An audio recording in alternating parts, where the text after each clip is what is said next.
We provide you the platform to turn your dreams into reality. Give wings to your aspirations with KR Mangalam University. तो उत्तर काशी के धराली और हर्षिल में कुदरत की ऐसी मार पड़ी कि चारों तरफ तबाही के निशान दिखाई दे रहे हैं। अब इस इलाके में कई फीट ऊंचा मलबे का ढेर है, जिसके नीचे लोगों के अपने दबे हुए हैं। एक ही झटके में यहाँ लोगों के सपने सैलाब में बह गए। तिनका तिनका जोड़कर तैयार किया गया आशियाना तबाह हो गया।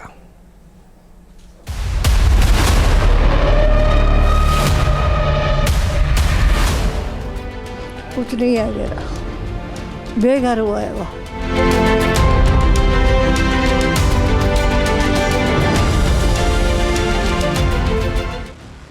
उत्तराखंड के उत्तरकाशी में भागीरथी गरजी, पहाड़ दरके, खीर गंगा में उफान आया और उसके बाद लहरों ने ऐसी तबाही मचाई कि सब कुछ बह गया।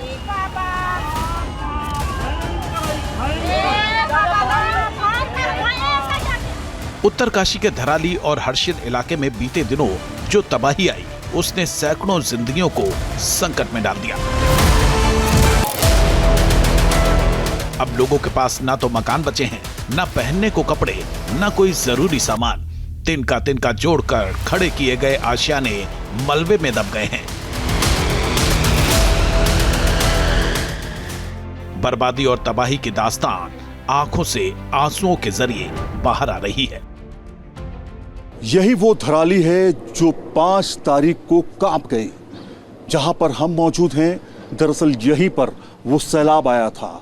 वो ऐसा सैलाब था जिसने लोगों के यहाँ पर जिंदगी को ख़त्म कर दिया, रोज़गार को ख़त्म कर दिया। आप तो पहले तो ये देखिए, एक छोटा सा ये घर है और किस तरह से इस घर को पूरी तरीके से यहाँ का जो मलबा है उसने इसको ली लिया है, पूरी तरीके से ख़त्म हो चुका है। ऐसे ही सैकड़ों यहाँ पर घर, होटल हैं जो मलबे के अंदर अभी भी आपको दबे हुए हैं। तो माता जी एक हमारे साथ में जो यहीं पर रहती हैं। माता जी, आपका कहाँ पे घर है? घर कहाँ पे था आपका? अभी अभी जो पहले कहाँ पे था घर? यहाँ पे था ना। बहुत लंबा चौड़ा मकान था वो इधर ना। तो एक कमरा ये टेबल पर एक कमरा रहते, तो उसी में रहते था वहाँ से। अच्छा। एक छोटी सी बगली था वो, यहाँ रहता था भाई। ये मेरी है वो इतने बस। तो और वो पूरा खत्म हो गया, वो पूरे इधर से और इधर तक पूरा खत्म हो गए। हाँ बस, और भी क्या बोला। दूसरे लोगों का परिवार तो नीचे, इसके नीचे दूसरे परिवार का था। क्या मंजर देखा था आपने उस समय? क्या हुआ था? कैसे आप लोगों ने अपनी जान बचाई? कैसे हम, मेरी गंगा जैसी आया, कोई चीज़ बस बचा नहीं पाया मैंने। आपके बच्चे सब सुरक्षित हैं, सही हैं? मेरा अपना शरीर है। और अब कहाँ रह रही हैं आप? घर खत्म हो गया आपका? घर खत्म हो गया, कुछ नहीं है मेरा, बेघर हुआ है वो। इस इलाके के ज्यादातर मकान सैलाब में बह गए हैं। जो बचे हैं वो रहने लायक नहीं हैं। घरों में इतना मलबा भर गया है कि उसे हटाने में कई दिन लग सकते हैं। उसके बाद भी मकान रहने लायक बचेंगे, इसमें संदेह है। धराली में आप जहां जाइए वहां पर आपको दर्द और आंसू का सैलाब मिलेगा। यहां पर सब कुछ खत्म हो चुका है, बस बची हैं तो कुछ ऐसी तस्वीरें जिसने रोंगटे खड़े कर दिए।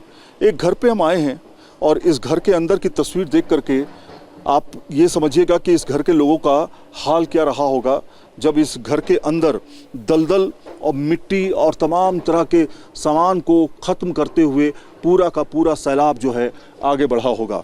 पहले आप इस घर को देखिए। ये घर है धराली का, जिसमें लोग रहा करते थे, जिंदगियां रहा करती थी, लेकिन अब इसके अंदर कुछ बचा नहीं है। लोगों ने अपनी कितनी एक एक पाई जोड़ करके घरों को बनाया। और यहाँ पे देखिए दलदल के निशान। यहाँ पे अगर आप जाएंगे तो यहाँ पे सिर्फ आपको दलदल मिलेगा और कुछ भी नहीं। इस घर के अंदर 2 मंजिले का ये घर है। हम ऊपरी मंजिल पर हैं और ऊपरी मंजिल के ऊपर तक दलदल है। और ये पूरी मिट्टी, आप अंदर सामान देखिए, सामान पड़ा हुआ है सारा। ये आप सामान देखिए, कुर्सियाँ टूटी हुई हैं यहाँ पर, मतलब सारा सब कुछ तहस नहस हो गया। हर्षिल और धराली में सैलाब ने जो जख्म दिए हैं उन्हें भरने में लंबा वक्त लग सकता है। जिन लोगों का सब कुछ लूट गया है उनके सामने अब रोजी रोटी का संकट है, भविष्य पर खतरा मंडरा रहा है। धराली में प्रलय ने न सिर्फ जिंदगियां खत्म की बल्कि कई लोगों को अकेला भी छोड़ दिया। लेकिन क्या हुआ है, कितने मकान आपका बचा है? मकान कुछ नहीं बचा, हमारा कुछ नहीं बचा, बस पूरा वही कि अपना बच्चे बचा दिया हमने, बस बच्चे बच गए हमारे पूरे, और कुछ नहीं बचा पाया हमने कुछ भी, बस जो बदन पे कपड़े थे वही बचे हुए हमारे, और कुछ नहीं बचे, बस मकान में कुछ सब नष्ट हो गए। एक एक रुपया जोड़ करके, एक एक पाई जोड़ के आपने बनाया। आदमी कब मर गया, बच्चे इतने छोटे छोटे थे मेरे, अब बड़े हो गए थे, कमा रहे थे, खा रहे थे, कुछ नहीं, जो कमाया धमाया खत्म हो गए, बस इतना है, बस और क्या बोलना था। अब क्या करेंगे? अब क्या करेंगे, देगा सरकार तो करेंगे, कुछ हमारा साधन ही नहीं, कुछ साधन नहीं, कुछ बच्चों के पास कुछ नौकरी नहीं, बच्चे पढ़े लिखे, कुछ नौकरी नहीं हमारे बच्चों के साथ। ये आपका भी ऐसे ही हुआ? हमारा थोड़ा मकान बचा, बस और कुछ नहीं, थोड़ा और कुछ नहीं। रो रही हैं आप? क्या करना, बहुत पीड़ित, नौकरी क्या करना हमने, तब रोजगार ही नहीं, बहुत परेशान है, क्या करना, आप अपना बीमार रही थी बहुत ज़्यादा, क्या करना, सब ठीक। हम ये समझ सकते हैं आप लोग का दर्द कितना है। मतलब यहाँ पर कोई सब कुछ बसाया, सब कुछ बनाया, सब था जोड़ जाड़ के, सब चीज़ सब खत्म हो गए, कुछ नहीं, क्या करना। और हम कब ना भाई, अपना ख्याल रखिए, तभी तो अपना ख्याल रखिए। तबीयत खराब रही थी, तब क्या करना, सब परेशान है। आपके साथ क्या क्या हुआ? वही जो सबके साथ हुआ सर, हमारा भी वही हाल है जो सबका है, सब तहस-नहस हो गया, बच्चे सब बेरोजगार है, पति भी बेरोजगार है, कहाँ से करेंगे। इन महिलाओं का दर्द ऐसा था जिसे सुनकर हमारे रिपोर्टर सैयद आमिर हुसैन की आंखों से भी आंसू छलकने लगे। धराली की देख करके आंखों में आंसू आ गए यार। कैसे जिंदगियां चलेंगी यहाँ पे, कैसे लोग यहाँ पे जिंदा रहेंगे, किस तरह से लोग, 50 लोग अंदर दफन है।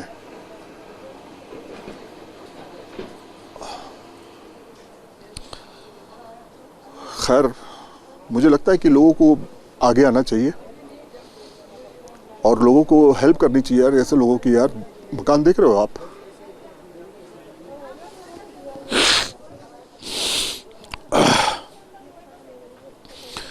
आगे चलते हैं, कुछ और दास्तान है। मंदिर एक है, मंदिर दिखाते हैं आपको, वो मंदिर जिसने बहुत लोगों की जान बचाई, बहुत लोग ऊपर चले गए, वो मंदिर दिखाते हैं आपको। धराली और हर्षिल में राहत बचाव का काम चल तो रहा है, लेकिन जिस तरह के हालात हैं उससे साफ है कि अभी परेशानियां बहुत ज्यादा हैं। सर्च एंड रेस्क्यू ऑपरेशन कब तक चलेगा कहना मुश्किल है। इस बीच जिन लोगों ने अपनों को खोया, जिनके आशियाने तबाह हो गए, उनके जख्मों को भरने में लंबा वक्त लग सकता है। धराली से सैयद आमिर हुसैन के साथ टीम न्यूज़ नेशन। जहां भक्ति है हर शब्द में, कथाओं में छुपे हैं दिव्य रहस्य और ज्योतिष देता है जीवन को दिशा। धर्म से जुड़ी हर बातों को जानने के लिए हमारे चैनल स्तुति को सब्सक्राइब करें। चैनल पर जाने के लिए इस लिंक पर क्लिक करें।